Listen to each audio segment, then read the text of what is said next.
Hello everyone. So as you know, I go on and on and on about plumb line and posture, and that's what we're here to do in Pilates, is try and find the optimal posture so that the body is balanced front and back, side and side, top and bottom. Everything's working in the way that ideally it should be working, like we were natural humans who don't have horrible bad habits.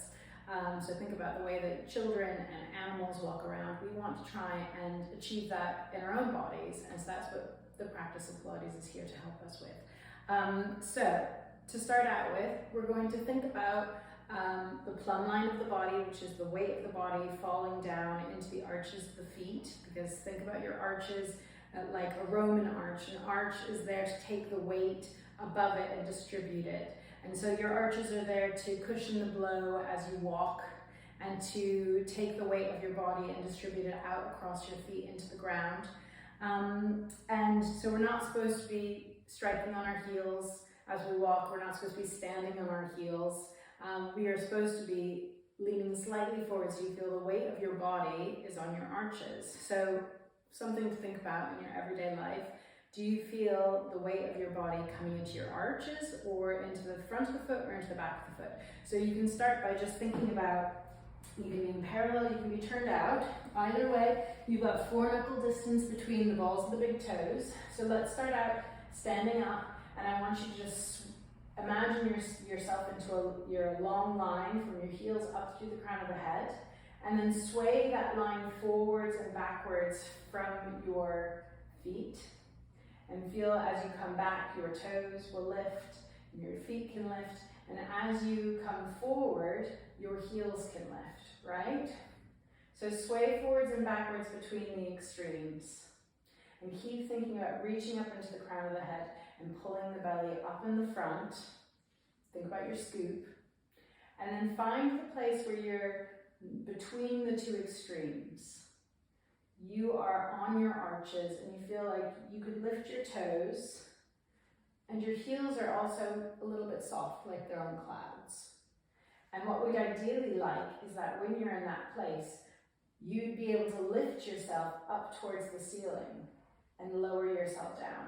And you feel like you're going straight up and down, because there's no need to lean forward to go up. So if you're too far on your heels, in order for you to go up to the ceiling, you're going to naturally lean forward and lift yourself up. Whoop. But then I came too far forward. So that's the magic of being able to lift yourself up and down. And then know that there is a difference between having your feet parallel. So you have the weight of your body distributed between your toes and your heels in parallel.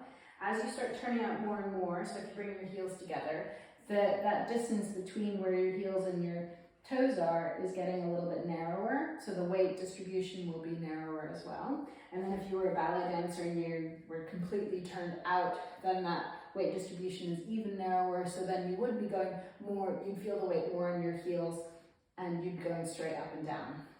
So do you know that that's something to negotiate if you're going parallel or turned out? But again, in your turned out position, let's try going turned out because it's a more stable position. You have 4 knuckle distance between the balls of the feet. So here again, think tall through the crown of the head, sway forwards and backwards with 1 long line, and feel how your body reacts. The front of the body and the back of the body change as well, and different muscles will turn on. And find yourself in a place where you feel like you are just on your arches. And what you will feel also if you analyze it more, is that the weight of your pelvis is coming into the back of the arch. The weight of the ribs is actually coming into the front of the arch, because naturally the rib cage is slightly ahead of the pelvis.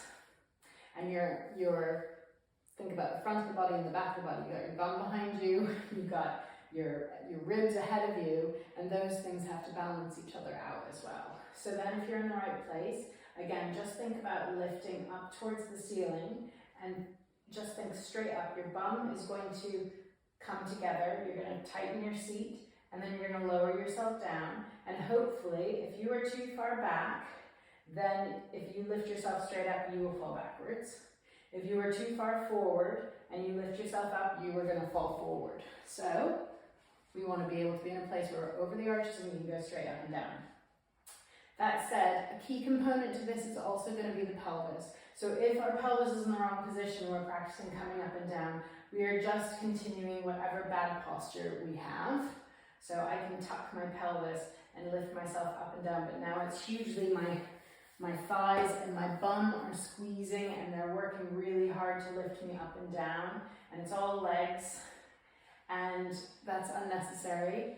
Likewise, if I have my bum sticking out behind me and I'm lifting myself up and down, my belly isn't turned on and I'm holding myself in my back and I'm arching my back, and that's bad posture as well. So now let's think about the posture component of this. So you've got your plumb line where you want all the weight to fall down into the arches and you want to be able to lift yourself straight up and down.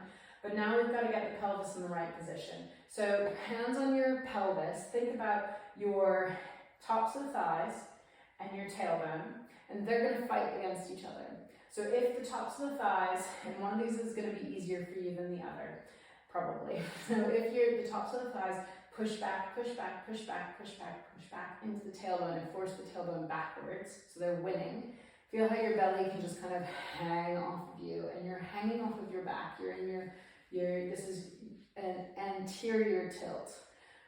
Then, it makes you arch your back. And then think about your tailbone now pushing into the front of the thighs. So these two things are working against each other. And if your tailbone wins, it curls your pelvis and eventually pushes your hips forward and pushes into your thighs. And you feel your bum really squeezing. And you also feel your hamstrings getting shorter behind you.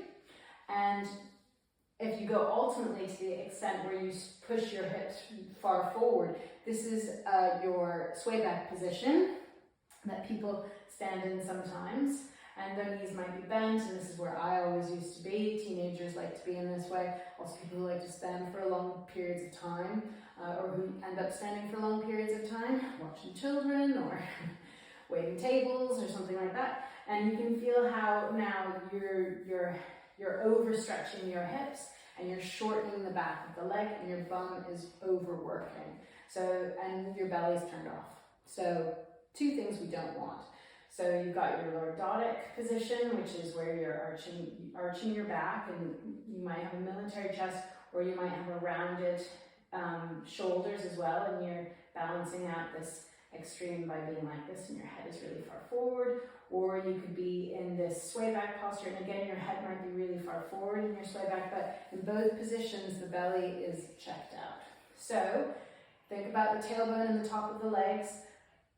Go from extreme to extreme for a second. Think about the tailbone pushing forward into the tops of the thighs, and now push the tops of the thighs back into the tailbone, and now get your belly involved, and try to find your belly lifting in the front, and go from extreme to extreme, and try not to lose your belly, and then make it smaller and smaller until you feel like you're in the middle place where your tailbone and the tops of the thighs are pushing back equal into each other, and your belly is lifting you up in the front, and you feel length in your back.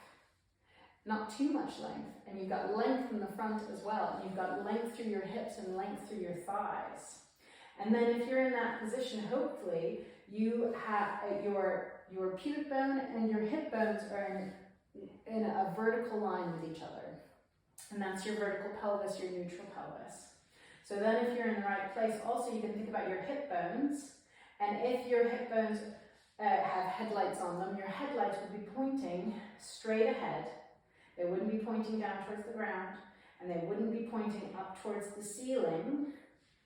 Instead, they're straight ahead, and you're lifted in the front, you're lengthened in the back, and then travel further up your body into your rib cage and feel how this affects your ribs. So what we'd like is that if you're lifted up in the front and lengthened in the back, and you've got this neutral and you've got a long front of the hip as well, long thighs, that your ribs, the front of the ribs could soften and pull down, and the back of the ribs could open up.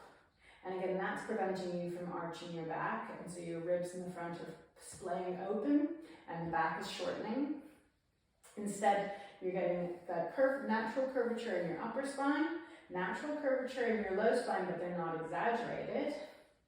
And then check on your shoulders, Reach up through the crown of the head. The head's another key component along with the pelvis, because the head weighs 8 pounds, right? If you remember Jerry Maguire or whatever that movie was.